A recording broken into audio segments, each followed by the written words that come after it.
by the end of the year is a result of a serious Obama regime failure that will undermine U.S. security interests in the Middle East.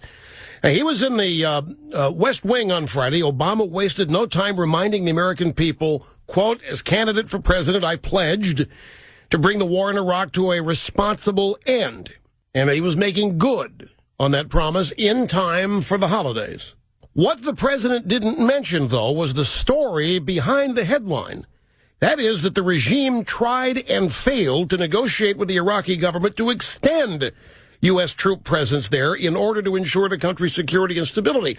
In other words, what you haven't heard is that Obama wanted to keep troops in Iraq beyond the end of the year. The end of the year 2011 deadline is from the Bush administration. This is also something that was not mentioned last week. On Friday, Obama gets all these rave reviews. It's a campaign season, of course. His base has frayed. The independents want no part of him. So it's time to revive this old promise that he's going to get everybody out of Iraq. Yeah, by the Bush timeline. But according to the Heritage Foundation Morning Bell, Obama was in negotiations with the Iraqis up until last week to keep troops in Iraq beyond 2011. The sticking point for the negotiations was immunity for U.S. troops in Iraq.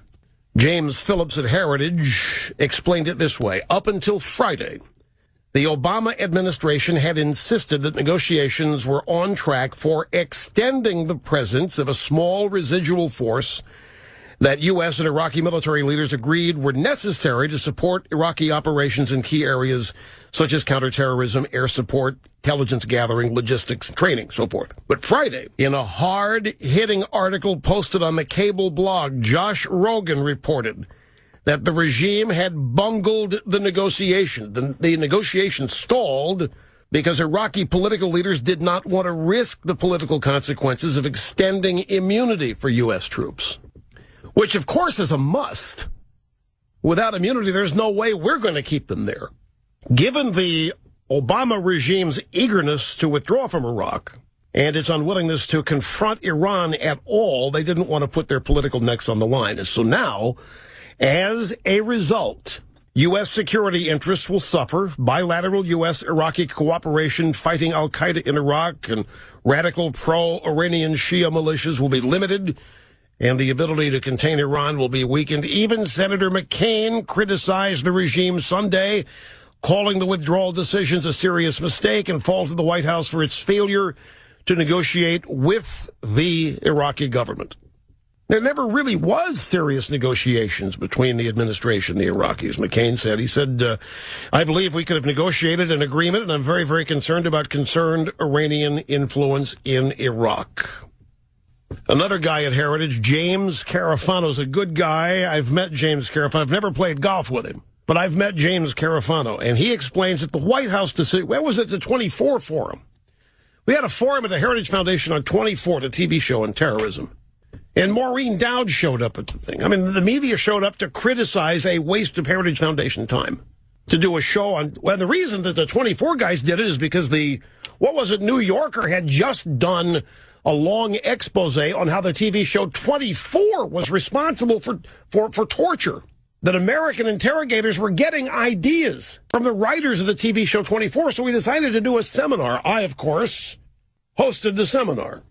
Carafano from Heritage was on the panel.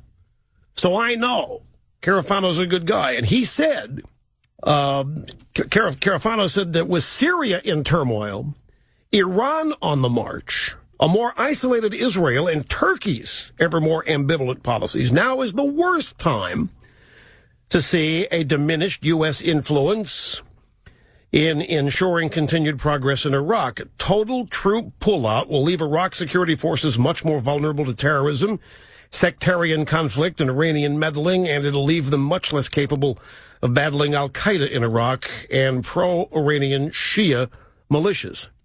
Now, we got to say, nobody wants to see U.S. troops stationed in the Middle East in harm's way longer than they have to be, but sadly, premature withdrawal from Iraq could jeopardize the progress that's already been made.